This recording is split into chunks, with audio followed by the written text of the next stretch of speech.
बंधुओं, ये श्रीमद् भागवत महापुराण बड़ा ही दुर्लभ ग्रंथ है। बंधुओं, संसार में सब कुछ प्राप्त कर लेना बड़ा आसान है। धन प्राप्त कर लेना, ऐश्वर्य प्राप्त कर लेना, पत्नी पा जाना, पुत्र पा जाना बड़ा ही सरल है। तो दुर्लभ क्या है? संत जन कहते हैं, बाबा तुलसीदास जी लिखते हैं, संत समागम हरि कथा तुलसी दुर्लभ दो, सुखदारा अरु लक्ष्मी पापी के घर हो। अर्थात संतों का समागम, भगवान की कथा बड़ा ही दुर्लभ है। धन, पत्नी, पुत्र, परिवार तो सबके पास होता है, जो पापात्मा ही क्यों न हो। तो बंधुओं, आज सद्गुरुदेव भगवान की कृपा से, भगवती की इच्छा से हम सब लोगों को ऐसा सौभाग्य मिल रहा है, तो हम लोग बड़भागी हैं। यह भागवत कथा तो देवताओं को, देवा नाम पे दुर्लभम, श्रीमद् भागवती वार्ता सुरा नाम पे दुर्लभम।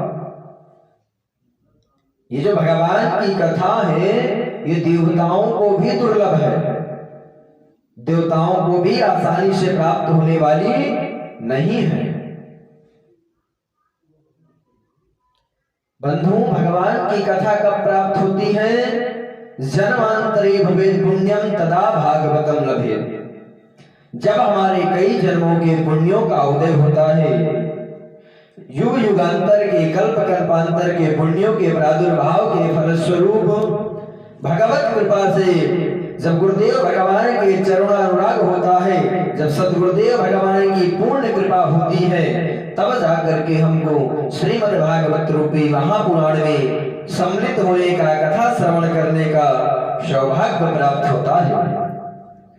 आज हम लोगों का सौभाग्य है कि कार्तिक मास के पावन अवसर पर हम लोगों को यह पावन पुनीत कथा श्रवण करने को मिल रही है। यह बहुत बड़ा सौभाग्य है। बंधुओं, यह मानव शरीर बहुत दुर्लभ है। मानव शरीर, शास्त्र कहते हैं ना, बाबा तुलसीदास जी रामचरितमानस में लिखते हैं, बड़े भाग मानुष तन पावा, सुर दुर्लभ सद ग्रंथ निगावा। ये मानव शरीर बड़ा दुर्लभ है। मानव शरीर बड़ा आसानी से प्राप्त नहीं होता है। मानव शरीर प्राप्त करने के लिए जब 84 लाख योनियों का भ्रमण पूर्ण होता है, तब जाकर के भगवत कृपा से मानव शरीर प्राप्त होता है। और बंधुओं, यह मानव शरीर प्राप्त करके अगर हमने सत्कर्म नहीं किया, भगवान की कथा नहीं सुनी, भगवान के चरणों में प्रेम नहीं किया, तो हमने केवल अपनी माता को प्रसव पीड़ा ही प्रदान की है। केवल 9 महीने का उदर में रह करके माता को केवल कष्ट ही दिया है, इसके अलावा कुछ नहीं। यह मानव जीवन व्यर्थ है।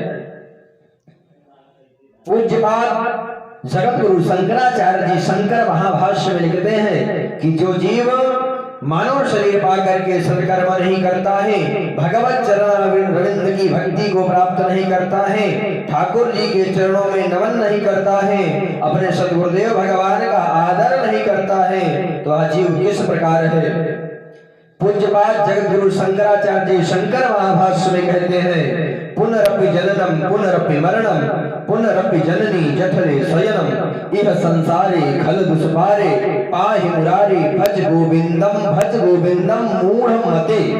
हे मूढ़ मते, तू भगवान का भजन कर, तू गोविंद का भजन कर। अगर तुमने यह मानव शरीर पा करके भगवान के चरणों में प्रेम जागृत नहीं किया, ठाकुर जी के श्री चरणों की सेवा नहीं की, सद्गुरुदेव भगवान के चरणों को नमन नहीं किया, माता पिता का सत्कार नहीं किया, साधु ब्राह्मणों की सेवा नहीं की, अपने धर्म के प्रति सचेत नहीं रहे, तब तो तुमने केवल पुनरपि जननम पुनरपि मरणम, केवल तुम्हारा यह 84 के चक्कर में तुम पड़े रहोगे और तुमने केवल एकमात्र अपनी माता को प्रसव पीड़ा प्रदान की है, इससे ज्यादा कुछ नहीं।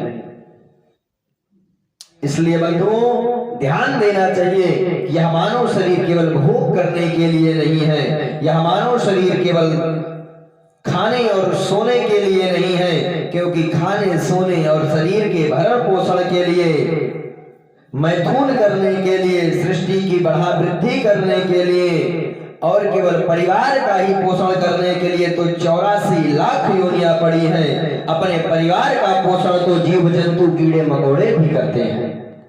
अगर यह मानव शरीर प्राप्त किया है तो मानव शरीर पा करके इसका कुछ लाभ लेना चाहिए, क्योंकि मानव शरीर केवल खाने और सोने के लिए नहीं मिला है। बंधुओं विचार कीजिएगा, यह मानव शरीर बहुत दुर्लभ है और मानव शरीर प्राप्त करने के बाद जब सद्गुरुदेव भगवान की कृपा होती है, जब कई जन्मों के पुण्योदय होते, भाग्योदयेन बहुजन्म समर्जितेन सत्संगमं चलपते पुरुषो यदा वै, जब कई जन्मों के पुण्यों का प्रादुर्भाव होता है तब जाकर के भगवत कृपा के फलस्वरूप किसी संत महापुरुष के माध्यम से भगवान की दिव्य कथा, भगवान के दिव्य कीर्तन करने का सौभाग्य प्राप्त होता है। तो आज हम लोग बड़भागी हैं कि कार्तिक मास के पावन महीने में गंगा मैया की पावन गोद में बैठ करके भगवान की दिव्य कथा सुनने को उपस्थित हुए हैं। बंधुओं आइए भगवान की पावन कथा को प्रारंभ करें। पूज्यपाद भगवत अवतार व्यास जी महाराज भागवत की महिमा का वर्णन करते हुए भागवत जी में 6 अध्यायों में भागवत के महत्व के विषय में पद्म पुराण से लिया गया है। तो पद्म पुराण के महत्व से इन 6 अध्यायों के प्रथम अध्याय के प्रथम श्लोक का हम आप गान करते हैं। इस प्रथम श्लोक के 3 चरण हैं। इस प्रथम श्लोक के माध्यम से भागवतकार ग्रंथ के नायक का वर्णन करते हैं और इस श्लोक के 3 चरणों में उनके स्वरूप का, उनके स्वभाव का, उनके कार्य का वर्णन करते हैं। आइए देखते हैं कि ग्रंथ के नायक कैसे हैं, उनका स्वभाव कैसा है, उनका कार्य क्या है। तो कहते हैं सच्चिदानंद रूपाय विश्वोत्पत्त्यादि हेतवे तापत्रय विनाशाय श्री कृष्णाय वयं नुमः। कहते हैं सच्चिदानंद रूपाय विश्वोत्पत्त्यादि हेतवे, भगवान का स्वरूप कैसा है? सत्य घन चित्त धन आनंद के स्वरूप, अर्थात भगवान सच्चिदानंद स्वरूप है। तो एक सज्जन ने कहा महाराज सत्य क्या है? इस संसार में जो कुछ भी दिखाई देता है क्या यही सत्य है प्रभु?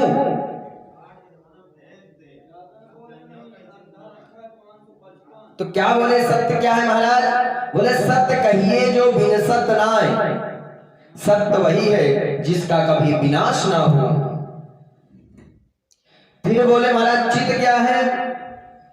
चित्त अर्थात चेतना, अर्थात प्रकाश, अर्थात ज्ञान। तो चित्त चैतन्य सकल घटमाही, जो सकल चराचर जीव को चेतना प्रदान करने वाला है, ज्ञान प्रदान करने वाला है। आनंद का अर्थ महाराज जो घट घट करे आनंदा ताकू नाम सच्चिदानंद, जो सकल जीव को आनंद प्रदान करने वाला है। और बंधुओं आनंद तो उस प्रकार है जिस प्रकार आनंद की व्याख्या तो उस प्रकार है महाराज जिस प्रकार किसी गूंगे को गुड़ खिला करके पूछना। विचार कीजिए, किसी गूंगे को गुड़ खिला दीजिए, फिर उससे पूछिए भैया गुड़ का स्वाद कैसा है, तो क्या वह गूंगा व्यक्ति गुड़ का स्वाद बता पाएगा? नहीं बता पाएगा। तो इसका मतलब ये तो नहीं कि गुड़ में मिठास नहीं है। उसी प्रकार यह आनंद का विषय है, आनंद अनुभव का विषय है। आनंद तो स्वयं को आनंदित करने का विषय है, ये किसी को व्याख्या करने का विषय नहीं है। ऐसे भगवान परमात्मा स्वरूप सतधन चित्तधन आनंद के स्वरूप भगवान नारायण है। तो कहा महाराज भगवान करते क्या है? तो विश्वोत्पत्त्यादि हेतवे भगवान विश्व की उत्पत्ति, पालन और संहार करते हैं। वही भगवान नारायण विष्णु ब्रह्मा बन करके सृष्टि का सृजन कर देते हैं। वही परम पुरुष विराट पुरुष विष्णु रूप धारण करके सृष्टि का पालन कर देते हैं। और वही भगवान रुद्र रूप धारण करके पृथ्वी का संहार कर देते हैं। तो ये भगवान का कार्य है। तो बोले भगवान का स्वभाव क्या है? बोले तापत्रय विनाशाय। भगवान का कार्य क्या है?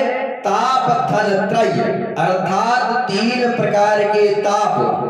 बंधुओं, संसार में सबके जीवन में 3 ही प्रकार के ताप हैं, दैहिक भौतिक तापा। यही 3 प्रकार के दैहिक और भौतिक, यही 3 प्रकार के तापों से समस्त चराचर प्राणी व्याप्त है, घिरा हुआ है। तो भगवान क्या करते हैं? तापत्रय विनाशाय, इन 3 प्रकार के तापों से विनाश करते हैं। बाबा लिखते हैं ना रामचरितमानस में, दैहिक भौतिक तापा, राम राज्य का हुई नहीं व्यापा। अर्थात जो भगवत शरण में आता है, जो मेरे राम की शरण में आता है, उसको 3 प्रकार के तापों का कोई संताप नहीं लगता है। क्योंकि भगवान का तो स्वभाव है ना, भगवान का ये गुण है, पारंपरिक गुण है।